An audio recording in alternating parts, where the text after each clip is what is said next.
बहुजन आघाडीचा वंचित बहुजन आघाडीचा श्रद्धेय बाळासाहेब तुम आगे बढ़ो, सुजात दादा साहेब तुम आगे बढ़ो, वंचित बहुजन आघाडीचा वंचित बहुजन आघाडीचा।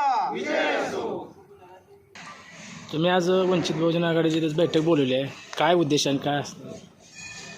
सध्या सुरू असलेल्या पंचायत समिती आणि जिल्हा परिषद निवडणुकीसंदर्भात वंचित बहुजन आघाडी तालुक्यात सर्व पदाधिकाऱ्यांच्या किंवा कार्यकर्त्यांच्या इच्छेनुसार किंवा जिल्हा परिषद पंचायत समिती निवडणुकी ताकदीनं वंचित बहुजन आघाडी लढवली पाहिजे असे सगळ्या कार्यकर्त्यांच्या म्हणण्यानुसार आज आम्ही प्रमुख कार्यकर्त्यांची बैठक आयोजित केली आणि बैठकीत सर्वानुमते आमचं असं ठरलं आहे की वंचित बहुजन आघाडी आगामी पंचायत समिती जिल्हा परिषद किंवा जी सध्या सुरू असलेली निवडणुका ह्या स्वबळावर ताकदीनं लढवण्याचं आम्ही सगळ्यांच्या ज्या आमच्या विचाराने आम्ही ठरवलेलं आहे।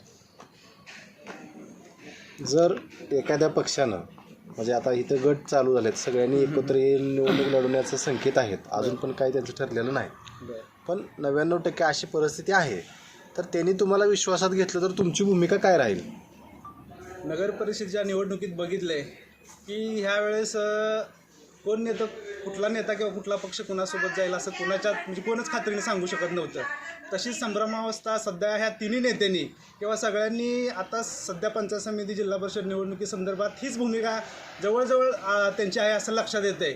तर वंचित बहुजन आघाडीसोबत जर समविचारी पक्षानं जर आमच्याबरोबर चर्चा केली तर तसा प्रस्ताव आमच्याकडे आला तर आम्ही तो प्रस्ताव वरिष्ठांकडे पाठवू, वरिष्ठांनी त्याच्यावर जी काय आम्हाला निर्णय देईल त्या हिशोबाने आम्ही निवडणूक लढवू। एकूण 7 जिल्हा परिषद गट आणि 14 पंचायत समिती गण आहेत, तर स्वबळावर निवडणूक लढवण्यासाठी एकूण आपल्याला 7 21 हां म्हणजे 21 उमेदवारांची हे लागणार आहे। तर प्रत्येक प्रभागात आपले उमेदवार ठामपणे उभा राहणार का? हो 100%। पंचायत समितीच्या 14 गणात आणि जिल्हा परिषदेच्या 7 गणात असे 21 उमेदवार सध्या आमच्याकडे तयार आहेत आणि बाळवणी गटात सुद्धा एक जिल्हा परिषदसाठी आमच्याकडे एक उमेदवाराची मागणी वंचितकडनं आलेली आहे। त्या हिशोबाने आम्ही वरिष्ठांकडे मुलाखती देऊन सर्व उमेदवार आम्ही ताकदीनं त्यांना आम्ही मदत करू आणि निवडणूक लढवण्याचा जिंकण्याचा प्रयत्न करू।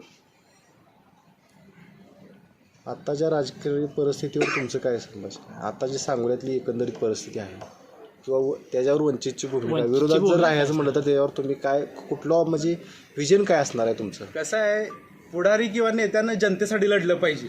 सध्याची राजकीय सांगोल्याची नेत्यांची परिस्थिती बघितली तर जनतेचं कुणाला काही पडलेलं नाही असंच दिसतंय।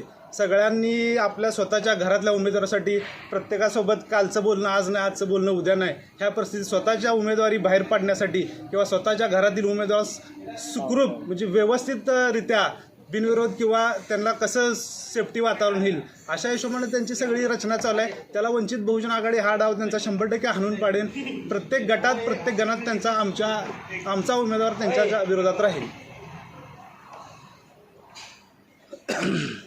काय गटात आता उदाहरणार्थ एक गट आपल्यातला जसं तिथं अगोदरपासूनच विकास कामं सुरू आहे, अशा उमेदवारांबद्दल काय असेल? नाही, अशा उमेदवारांना काय म्हणायचं मला, मी आता कुणाचं नाव न घेता मागच्या 5 वर्षात म्हणजे ही 5 वर्ष गेली त्याच्या अगोदर जेवढं जिल्हा परिषद सदस्य असतील किंवा पंचायत समिती सदस्य असतील त्या गावातल्या लोकांची प्रतिक्रिया घ्या। ज्या गटातनं उमेदवारांना निवडणूक लढवली त्या गटातल्या लोकांकडनं प्रतिक्रिया घ्या की त्या पदाधिकारी की ती जिल्हा परिषद सदस्य, ती पंचायत समिती सदस्य किती वेळा गावात आला, त्यांनी निवडणूक जिंकल्यानंतर किती कामं केली। वंचित बहुजन आघाडीची जी भूमिका आहे की राजकारणात वंचित घटकाला न्याय मिळाला पाहिजे ही आमची भूमिका म्हणजे पक्षाचीच आहे की गोरगरीब कष्टकरी व्यक्तीला उमेदवारी मिळाली पाहिजे आणि आम्ही तशी उमेदवारी या वंचित बहुजन आघाडीच्या माध्यमातून तशा उमेदवार तयार केलेत की ज्यांना फक्त आयुष्यभर मतच टाकत बसणार होती लोक, त्या लोकांना आम्ही ह्या सत्तेच्या प्रवाहात आणण्याचा 100% आमचं व्हिजन आहे। तसं आम्ही 100% सर्वजण मिळून